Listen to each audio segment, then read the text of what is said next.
오늘 이 시간에는 실험동물 윤리의 기초에 대해서 살펴보도록 하겠습니다.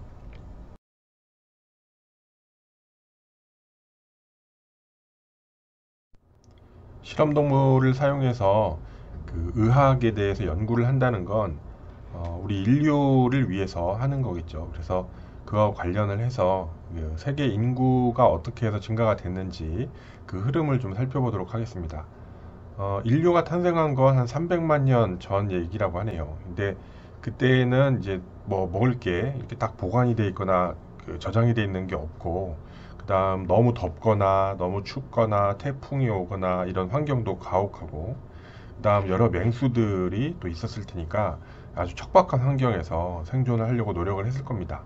그러다가 이제 기원전 11,000년쯤 됐을 때 터키나 요르단 또는 이란 등의 지역에서 이제 농사가 시작이 됐다고 합니다. 농경 생활이 시작이 돼서 이제 먹거리를 어느 정도는 정기적으로 이렇게 구할 수 있는 상황이 된 거죠. 그래서 그때는 전 세계 인구가 한 500만 명 정도 됐을 거라고 추정을 하고 있습니다. 그래서 이런 농사 기술, 농경이 유럽, 아시아, 동아프리카 등에 전파가 되었다고 하고요. 그다음 기원전 3000년경에 이제 농경이 활발히 되면서 사람들이 이제 모여 살기 시작을 하는 거죠. 모여서 소위 말해 도시가 또는 뭐 도시 국가가 탄생이 하게 되는 건데요. 이제 메소포타미아 지역에서 도시 국가가 탄생이 되고, 그다음 3100년 전 기원전 이집트에서 국가가 탄생이 됐다고 합니다. 그래서 전 세계 인구가 한 1억 명 정도 되지 않았을까라고 추정을 하고 있고요. 그다음 1492년 콜럼버스가 아메리카 대륙을 발견을 했을 때 토마토, 옥수수, 감자, 고구마 이런 작물들이죠. 식량으로 굉장히 훌륭한 거죠. 이런 작물이 전 세계에 전파가 되었고, 한 1800년 정도에 되는 전 세계 인구가 한 10억 명까지 증가하지 않았나라고 추정을 하고 있다고 합니다. 1763년도에 산업혁명이 일어나면서 이제 단순한 장비, 도구로 농사를 짓던 게 이제 기계화가 이루어지기 시작을 하는 거죠. 그래서 농업이 기계화가 되면서 식량 생산이 급증하게 된다. 그리고 여러 가지 기술들이 과학 기술이 발달이 되면서 의학의 접목이 되면서 산업혁명 후에 과학과 의학이 발달이 된다고 합니다. 그래서 어, 1920년 정도에는 전 세계 인구가 한 20억 정도 되지 않을까 추정을 하고 있고, 그 다음 의학이 발달되는 과정에서 천연두의 백신이 발명이 되고, 결핵, 콜레라, 소아마비, 홍역, 간염, 폐렴, 독감 등에 대한 백신이 개발이 되면서 1960년도에는 세계 인구가 한 30억 정도 되었을 거라고 추정을 하고 있습니다. 그리고 여러 가지 과학 기술이 발달이 되면서 농업이 이제 기계화가 돼서 기계가 농업에 투입이 됨과 동시에 비료의 기술도 발달이 되었다고 합니다. 그래서 질소비료 같은 게 개발이 되면서 더더욱 식량 생산이 급증하게 되었고, 이후에 의학과 관련해서는 이제 페니실린, 아주 획기적인 발견이었죠. 페니실린이 발견이 되면서 감염병에 대한 인류가 저항할 수 있는 아주 훌륭한 방어 체계가 이제 시작이 된 거죠. 그래서 현재 2022년 현재 세계 인구는 약 79억 명까지 증가되었다고 합니다. 인류의 생명을 유지하고 인간적인 삶을 영위하기 위해서는 역사적으로나 현재에도 과학적인 연구를 통한 먹거리 해결이죠. 농업 기술의 발달과 그다음 우리 건강, 수명 연장, 행복한 삶, 고통 없는 삶을 위한 의학의 발전이 필수적이라고 할 수 있겠습니다. 근데 의학 연구에 있어서는 많은 부분이 이제 세포 실험이나 어떤 컴퓨터 시뮬레이션, AI 뭐 이런 거를 통해서 여러 가지 연구 기술, 기법들이 개발되고는 있지만, 아직까지는 그래도 실험 동물을 활용한 연구가 있기는 있어야 되겠다. 여러 가지 뭐 윤리적인 문제가 있을 수는 있겠지만 아직까지는 실험 동물에 대한 연구가 필수적이다 하는 게 현재의 상황이 되겠습니다. 그래서 이 동물을 활용한 연구를 어떻게 할 거냐, 어떻게 하면 윤리적으로 잘 할 수 있느냐에 대해서 사람들이 많이 고민을 하고 있습니다. 자, 이제 실험동물의 역사에 대해서 살펴보도록 하겠습니다. 실험동물의 역사라고 하는 게 사실은 아주 오래됐을 것 같긴 해요. 옛날에 이제 동물 어떤 연구, 목적을 가지고 연구를 했다기보다는 동물을 이제 부검을 했겠죠. 이제 부검이라는 게 연구의 목적보다는 이제 먹기 위해서 이제 이렇게 분해를 하면서 이렇게 부검을 했을 텐데 그런 거는 이제 연구라고 보기 좀 어렵고 또 이제 문헌으로 기록으로 남겨져 있는 건 아마 없을 테니까 이제 우리는 기록으로 남아 있는 걸 가지고 실험 동물의 역사가 시작됐다라는 걸 판단할 수가 있겠죠. 그래서 그런 기록을 찾아봤더니 기원전 2에서 4세기 정도의 그리스에서부터 실험동물의 역사가 시작됐다라고 이렇게 생각을 하고 있습니다. 그 유명한 아리스토텔레스가 여러 종류의 동물을 이제 부검을 한 거죠. 부검을 해서 해부학적인 구조가 어떻게 다른지, 서로 다른지를 비교를 하고 이제 기록을 한 게 남아 있다고 하고요. 그 다음에는 이제 돼지 부검을 통해서 그 폐를 찾아낸 거죠. 폐하고 기관, 이제 트라키아죠. 트라키아가 예, 호흡과 관련되어 있는 기관이다, 류마틱 오간이다 하는 사실을 밝혀서 기록을 남겼다고 합니다. 2세기경의 로마 의사 갤런은 돼지나 염소, 원숭이 등 그 여러 가지 동물들을 죽은 다음에 사후에 부검을 하여 기록을 한 게 남아 있고요. 그다음에 중세 시대에는 잠깐 동안 이제 종교적인 이유로 동물 부검이 금지되기도 했다고 합니다. 그리고 그 안드레아스 베살리우스라는 사람이 이제 개하고 돼지에서 생체 해부, 비비섹션이라고 하죠. 그래서 근대 해부학의 기틀을 확립을 했고요. 이제 어떻게 생겼으면 모양이 이러니까 기능이 어떨 거야. 다시 말해서 해부학과 생리학의 연관성에 대해서 최초로 이제 규명을 시작을 하게 됐다고 합니다. 그 후에 아주 유명한 사람이죠. 윌리엄 합이라는 사람이 심장과 혈액 이동에 대한 보고를 하면서 실험동물의 역사가 더 발전했다고 할 수 있겠습니다.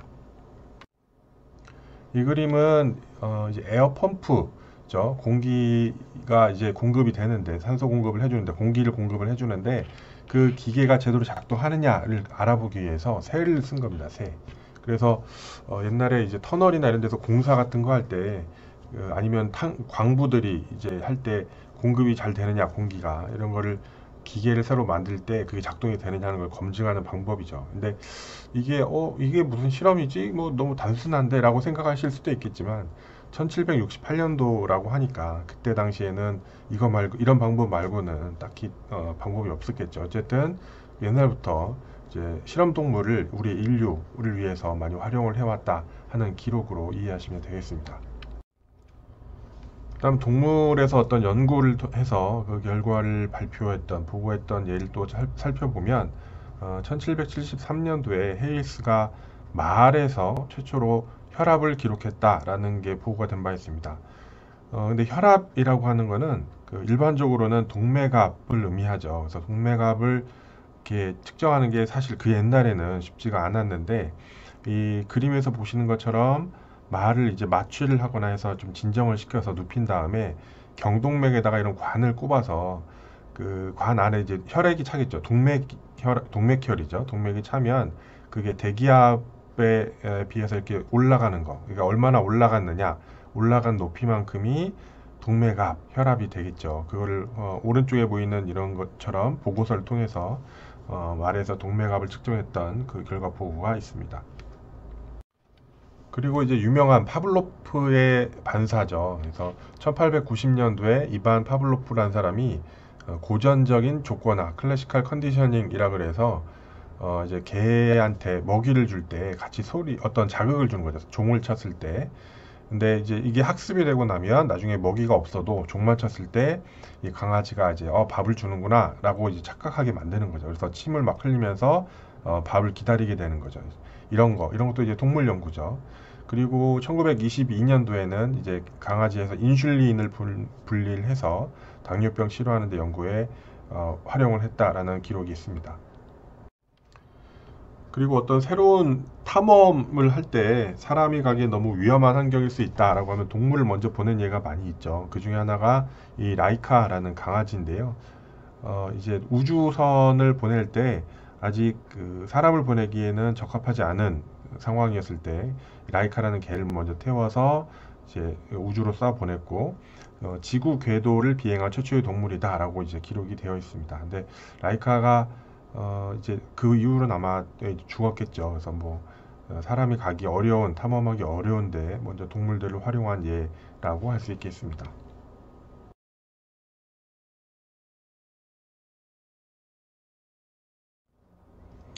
자, 실험동물의 육종이라고 하는 거는 이제 키운다는 뜻이죠. 브리딩에서 키운다는 뜻인데, 그거 육종과 관련해서 몇 가지 이제 그 기준이 있죠. 이렇게 분류하는 기준이 있습니다. 처음에 이제 종이죠. 스피시스. 스피시스라고 하는 거는 이제 생물 계통의 분류 중 하나죠. 우리 흔히 외웠던 종속, 과목, 강문계라고 하는 거였죠. 거기서의 한 분류 기준인데, 이제 서로 교배가 가능한 거죠. 종 안에서는. 그래서 번식력을 유지한 자손을 계속 유지하는 거, 이걸 종이라고 하고요.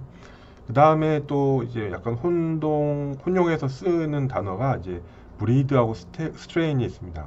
그래서 브리드라고 하는 건 품종이죠, 품종. 그래서 품종은 외부 형태나 기능에 따른 분류를 하는 겁니다. 그래서 개는 개인데 한 종이죠, 한 개인데 개 중에서 비글이 있고 아니면 뭐 잡종이 있고 아니면 푸들이 있고 이런 품종이 구별이 될 수가 있고요. 그 다음에 연구에 있어서는 좀 품종이라는 표현보다는 계통이라는 표현, 스트레인이라는 걸 많이 쓰는데요. 그래서 실험동물 등에서 특수 목적에 맞춰서 계획적인 교배에 의해서 유지가 되는 것, 이것을 계통이라고 합니다. 근데 조상은 같은데 쥐면 쥐, 뭐 생쥐면 생쥐, 조상은 같은데 생리학적 특성이 약간씩 다른 겁니다. 그래서 같은 렛, 쥐에서도 휘스타 렛이 있고, 그다음 스프라그돌리 렛, SD 렛이 있는 거죠. 이 두 개의 렛은 같은 조상이죠. 같은 쥐인데 약간씩 생리학적인 특성이 다르다라고 기억하시면 되겠습니다. 자, 실험동물이니까 품종, 브리드라는 표현보다는 계통, 스트레인을 많이 쓴다고 했습니다. 그래서 이제 계통이 있는데 그 스트레인을 어떻게 육종, 브리딩 하느냐, 어떻게 교배를 시키느냐에 따라서 종류가 좀 결정이 되는데요. 그 스트레인을 구분하는 거 기준에는 인브레드라고 하는 근교계, 그 다음 아웃브레드라고 하는 비근교계, 여기는 클로즈드 콜로니, 폐쇄군이라고도 부릅니다. 그 다음 돌연변이계, 뮤턴트, 그 다음 하이브리드 교잡종, 그 다음 몽그렐, 잡종이 있습니다.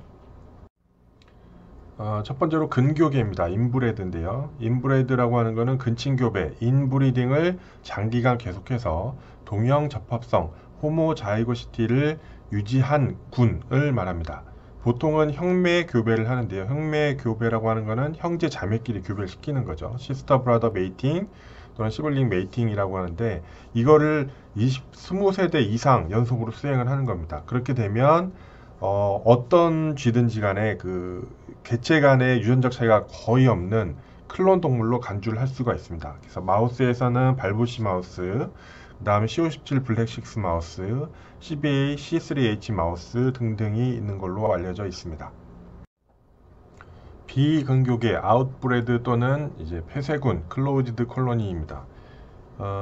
인브레드와는 다른 거죠, 아웃브레드는. 그래서 형매 교배를 하지 않는다는 겁니다. 형매 교배를 하지 않고 무작위 교배 또는 순환 교배를 통해서 이형 접합성, 헤테로자이고시티를 유지하고 있는 군을 의미하고 이 아웃브레드를 만드는 데는 방법이 몇 가지가 있는데 뭐 근교계에서 유래는 한 거죠. 근교계 유래의 그 쥐를 가져다가 어떤 특정 집단 내에서만 번식을 계속하는 겁니다. 형매 교배는 하지 않고 그렇게 해도 아웃브레드가 만들 수가 있고 근교계 유래가 아니긴 하지만 이제 교배를 시작한 다음에 외부로부터 다시 이제 동물을 들어오진 않는 겁니다. 그 안에서만 5년 정도 이상 그 한 집단 내에서만 번식을 계속 유지하고 있는 군, 이렇게 되면 아웃브레드가 만들 수 있는 거죠. 그리고 사육하기가 쉽고 번식 능력이 높아서 대량 생산에 적합할 겁니다. 형매 교배가 아니니까요. 그 다음 뭐 유전 질환이라든지 이런 게 나타나지 않으니까 아무래도 키우기가 좀 쉽겠죠.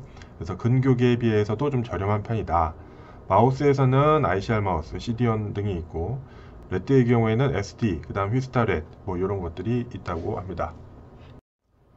자, 그 다음 뮤턴트, 돌연변입니다. 돌연변이계는 자연적으로 발생이 되거나 아니면 인위적으로 유전자 조작을 통해서 돌연변이를 만드는 거죠. 그리고 그 돌연변이의 형질을 보유하고 있는 계통, 스트레인을 뮤턴트 계통이라고 합니다.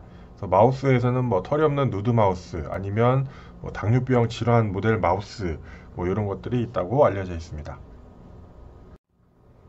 그리고 교잡종, 하이브리드가 있는데요. 하이브리드란 단어의 뜻은 그냥 섞는다는 뜻이죠. 섞어, 교잡시키는 종, 스트레인인데 서로 다른 품종 또는 계통 간의 잡종을 만드는 건데, 이제 이거 1세대냐 2세대냐에 따라서 뭐 교잡 1세대냐 F1이냐 F2냐 3원 잡종이냐 뭐 여러 가지 종류가 있을 수 있고요. 그 다음은 잡종 몽그레일입니다. 몽그레일은 어떠한 유전적 컨트롤도 하지 않는 겁니다. 그냥 자연 상태에 있는 유전적 컨트롤이 전혀 없는 일반적인 실험 동물을 몽그레일이라고 합니다. 미생물 보유 상태, 미생물 보유 정도에 따라서도 실험 동물을 분류할 수 있습니다. 첫 번째로는 무균 동물, germ free 애니멀인데요. 균 자체가 없는 거죠. 그래서 정상적으로 사람이나 동물들은 몸 안에 그 정상 세균총, 노말 플로라를 가지고 있는데 그게 없는 겁니다. 그래서 검출 가능한 미생물, 여기에는 바이러스, 세균, 진균, 원충, 기생충 등 모든 이런 미생물들이 검출 가능한 미생물이 전혀 없는 동물입니다. 그래서 얻기가 굉장히 어렵죠. 제왕절개, 임신한 그 동물에서 자궁 자체를 아예 드러내는 겁니다. 그래서 그 안에서 동물을 꺼내고 아주 특별한 아이솔레이터 안에서 관리를 하는 거라서 얻기도 굉장히 어렵고, 그 다음에 유지하는 것도 굉장히 어려운 상태입니다. 그래서 무균 동물이 있고, 그 다음은 노토바이오틱 애니멀입니다. 노토바이오트는 쉽게 말해서 그 갖고 있는 이 동물이 갖고 있는 미생물이 뭔지를 확실히 알고 있는 상태입니다. 예를 들면 점프리에다가 내가 원하는 어떤 뭐 세균 이런 걸 주입을 시키면 이 동물은 다른 세균은 없는데 내가 주입시킨 그 세균만 갖고 있는 거죠. 그래서 명확하게 동정된 한 종 또는 그 이상의 미생물을 인위적으로 주입을 무균 동물에 주입해서 만든 동물이다. 그리고 역시 관리가 점프리처럼 굉장히 까다롭게 관리를 해야 되겠죠. 그래서 아이솔레이터 안에서 관리를 해서 계속 그 상태를 유지해야 되는 거가 노토바이오트고요. 그 다음은 SPF입니다. SPF는 Specific Pathogen Free라는 뜻으로 특정한 병원성 미생물이 없는 겁니다. 그래서 이 동물의 경우에는 SPF의 경우에는 가지고 있는 미생물이 뭔지는 몰라요. 다 알 수는 없는데 가지고 있지 않은 미생물은 뭔지 확실히 아는 겁니다. 그래서 특별히 지정된 몇 가지 병원성 미생물이 없는 동물. 근데 뭐 점프리나 노토바이오트처럼 이렇게 까다롭게 관리하는 건 아니니까 베리어, 아이솔레이트가 아닌 베리어 상태에서 관리를 할 수가 있고, 하지만 정기적으로 미생물 모니터링은 해야 됩니다. 왜냐하면 스페시픽 패스젠이 여전히 프리한 상태인가, 여전히 없나 하는 거는 계속 관찰을 해야 되겠죠. 실험을 하려면, 연구를 하려면요. 그게 SPF고, 점프리, 노토바이오트, SPF 다 아닌 일반 동물이 있습니다. 컨벤셔널.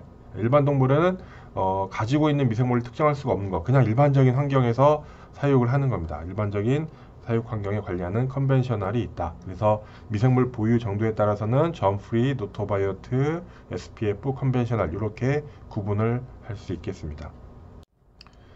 실험 동물이 실제로 어떤 동물들이 쓰이고 있느냐, 대표적인 거 몇 가지만 한번 살펴보도록 하겠습니다. 제일 많이 쓰는 거는 설치류겠죠. 로덴트. 설치류는 뭐 사육하기도 굉장히 쉽고 다루기도 쉽고 하기 때문에 많이 쓰고 있습니다. 그래서 생쥐, 마우스라고 하는 생쥐, 그다음 레드라고 하는 쥐, 뭐 기니픽, 저빌, 햄스터 이런 게 설치류에 포함이 되고요.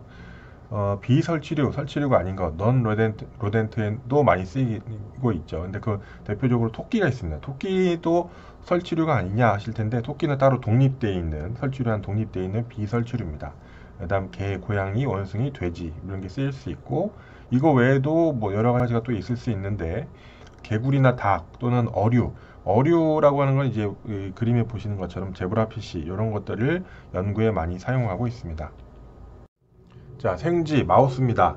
가장 작은 사이즈고요. 수명은 한 1년에서 3년 정도 삽니다. 그래서 수명이 좀 비교적 짧기 때문에 연구하는데 뭐 어린 동물을 쓰거나 노화된 동물을 쓰거나 하는데 좀 유리한 측면이 있고요.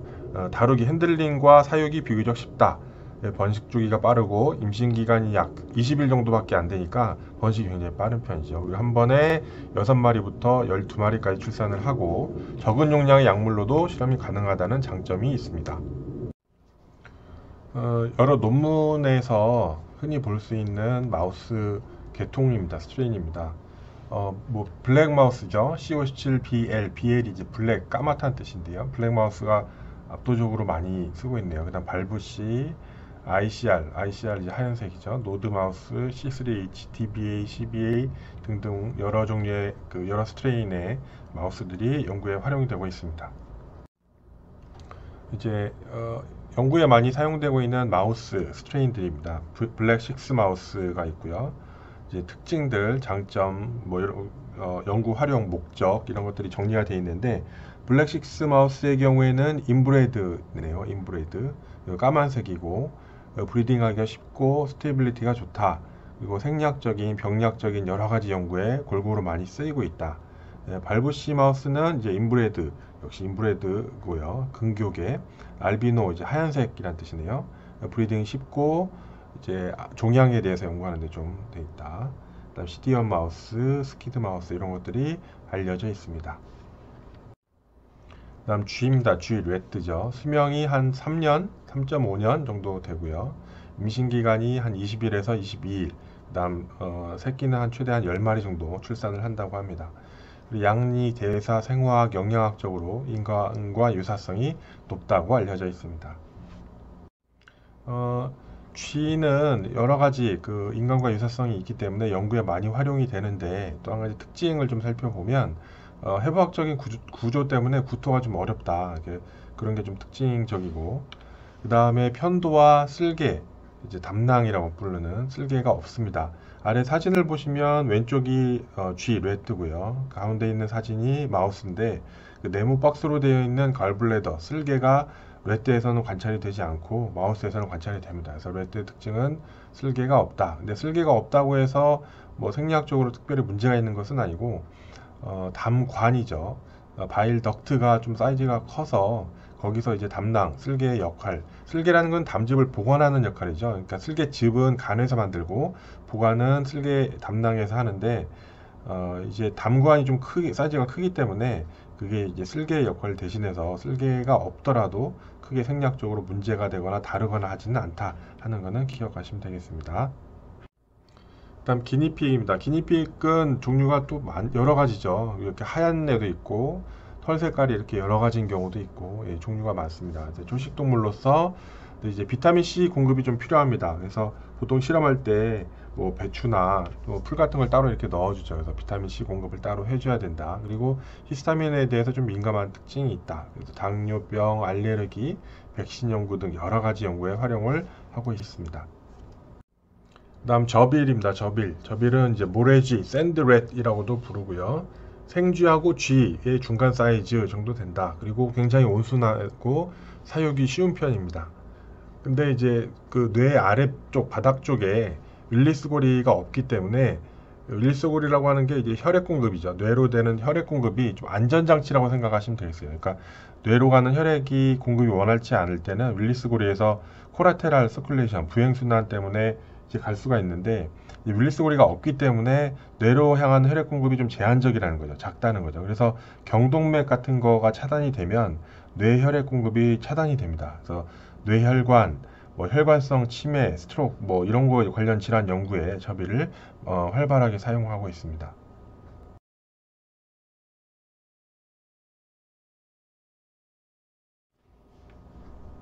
자, 동물 실험의 윤리 원칙을 한번 살펴보면요. 1959년도에 3R 원칙이라는 게 발표됐습니다. 3R이라고 하는 건 R이 3개란 뜻이죠. 그래서 Replacement, Reduction, Refinement 3개의 R이 모여서 3R 원칙이라고 부르는데요. 하나씩 살펴보면 Replacement는 대체라는 거죠. 그래서 꼭 동물 실험이 필요한가? 아니면 다른 방법으로 대체를 해라 라는 뜻입니다.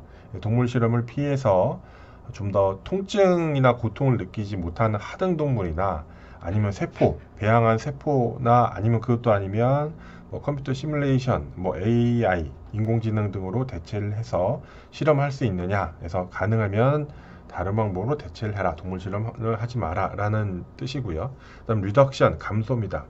동물 연구에 이제 어쩔 수 없이 동물 실험을 해야 된다고 하면 동물 숫자를 줄이거나 아니면 실험 횟수를 좀 가능한 줄여서 수행해라.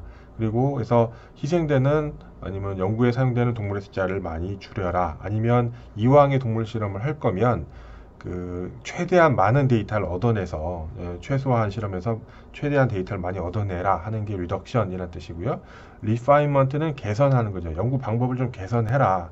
어쩔 수 없이 동물 연구를 한다고 치면 동물에게 가해질 수 있는 고통, 통증, 뭐 스트레스 이런 거를 줄여라. 줄여서 개선해서 연구 방법을 개선해라 라는 뜻입니다. 그래서 동물에게 가해지는 비인도적인 처치를 최소화하고 발생 가능한 통증 및 스트레스를 개선해라 라는 뜻입니다.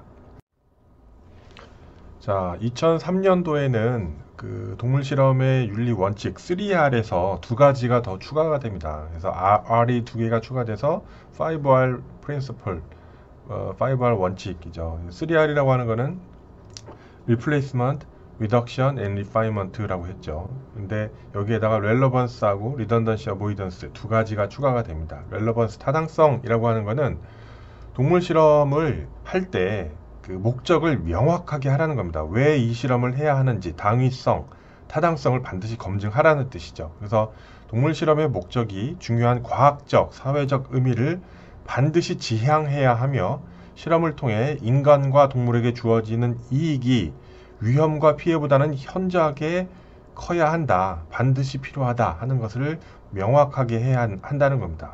예? 그래서 불필요한 연구는 하지 않아야 된다는 거고요. 동물 실험을 줄이라는 뜻이고요.